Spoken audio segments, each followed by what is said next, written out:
নমস্কার বন্ধুরা, দেখেন এই যে ফুলকপি সিদ্ধ করে নিলাম। আজকে আমি চাল কপি রান্না করব। এই যে একদম কালো নুনিয়া, দেখেন কিরকম কালো ধানটাও এরকম কালো নুনিয়া হলে কিন্তু এরকম কালো ধান থাকবে। আর এটা ঢেকি কোটা চাল, অনেক খুঁজে খুঁজে মনসা পূজাতে পাইছি আমি কালো নুনিয়াটা। আর এখন ফুলকপিটাকে ভাজিয়ে নেবো, ভাপ দিয়ে নিয়েছিলাম, ভাজা হয়ে গেল।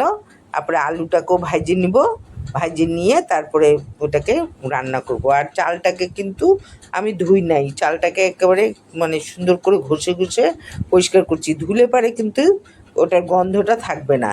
আলু ভাজা হয়ে গেল, আমি এখন ফোড়ন দিয়ে দিব। এই যে এলাচ ছেঁচে দিছি, দারচিনি আর একটু জিরা দিয়ে দিলাম। আর এর মধ্যে আদা জিরা বাইটে নিছি। এটাও ভীষণ পুরানা রান্না, এটা আমার মা রান্না করতো। আর দিদিও খুব ভালো এটা রান্না করতে পারতো, আমার বড়দি। তো যাই হোক, এটা সে পুরানা রান্না, এটা আমি করতেছি। তো এই যে এখন ওই আদা জিরা দিছি, হলুদ দিয়ে দিলাম, এখন একটু কষাবো। তো আমি তো আবার ভুলে গেলাম, আমাকে ওই সোমবারের মধ্যেই চালটাকে একটু ভাইজে নিলেও হয়ে যেত। আর চিনিটাও তেলে দিলে ভালো হতো, তো এখন দিয়ে দিলাম চিনিটা। আর এখন আমার এটাকে আমি সরাবো, এখন সরায়ে আবার আমি অন্য কড়াইতে চালটাকে ভাইজে দিব, ভাইজে এর মধ্যে আবার ঢালে দিয়ে দিব, তাহলে হয়ে যাবে।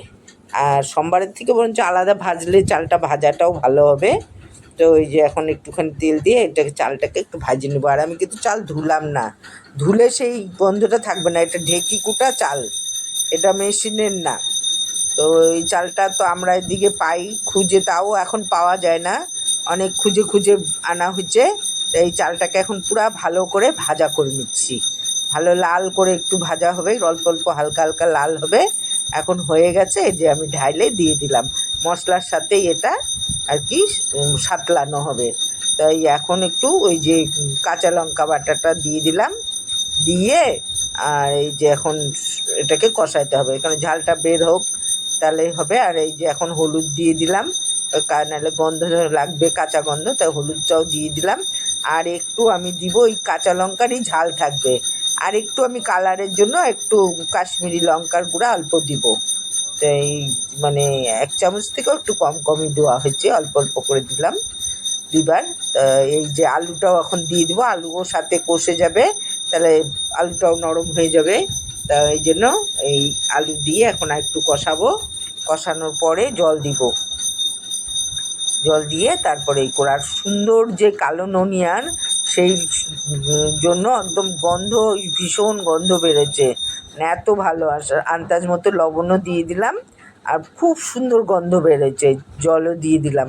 আপনারা করলে তাহলে বুঝতে পারবেন যে গন্ধটা কত সুন্দর, আমি মিথ্যা বলতেছি না, সত্যি। তাহলে করলে পারে বুঝতে পারবেন কালো নুনিয়া চাল দিয়ে। এই যে গরম মশলা, মানে গরম মশলার মধ্যে এলাচ দারচিনি সেটা একটু বাটি নিলাম, এখন ফুলকপিটাও দিয়ে দিলাম। আর এই যে এখন একটু নামানোর আগে ঘি আর গরম মশলাটা দিব, এখন একটু ঢাকা দিয়ে দিছি, দিয়ে এই করে দিলাম। এই যে গরম মশলাও দিয়ে দিলাম, আর এই যে ঘিটাও দিয়ে দিলাম, আর খুব সুন্দর গন্ধ বাড়াইছে। ভালো রানা, খাবি নাকি? চলে আয়। আর এই যে কালকের ফ্রায়েড রাইস আছে, বাসি ফ্রায়েড রাইস কালকে পূজার, ওইটা দিয়ে তরকারির দেখ কি গন্ধ বাড়াইছে, তাহলে এসে খায় নে। কই দাও দাও, কি রান্না করছো? এই দেখ ফুলকপির তরকারি। বাহ, কি সুন্দর হয়েছে তো দেখতে। হ্যাঁ, খুব রান্নার সুন্দর গন্ধ। গন্ধটাও বাড়াইছে। হ্যাঁ, ভালো গন্ধটাও তো। ভালো দাও বাইরে দাও দাও, হয়েছে। ফ্রাইড রাইস দিয়ে দাও, হ্যাঁ, একটু খাই। ফ্রাইড রাইসটা গরম করি, তাহলে তোকে দিই, গরম গরম খায় নে। এখন আমি এই যে ফ্রাইড রাইসও আনবো গরম করে, ওকে দিয়ে দিই খাইতে। আর এত গন্ধ, মানে চারিদিকে গন্ধ ছড়ায় গেছে, এত সুন্দর গন্ধটা বেরোচ্ছে। মেন হলো চালটার জন্যই গন্ধটা এতটা বেরোচ্ছে।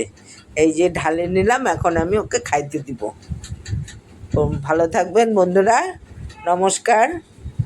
করে দেখবেন, ভালো লাগবে, খারাপ লাগবে না। চালকপি, আমার চালকপি রান্না হয়ে গেল, অনেক পুরানা রান্না এটা। আমার মা আর দিদি, মা করতো, তার দিদিও খুব ভালো রান্না করতো এই চালকপিটা। আমরা দিদির বাড়ি গেলেই দিদিকে বলতাম যে চালকপিটা কর। নমস্কার। ও অনেকটা বড়ই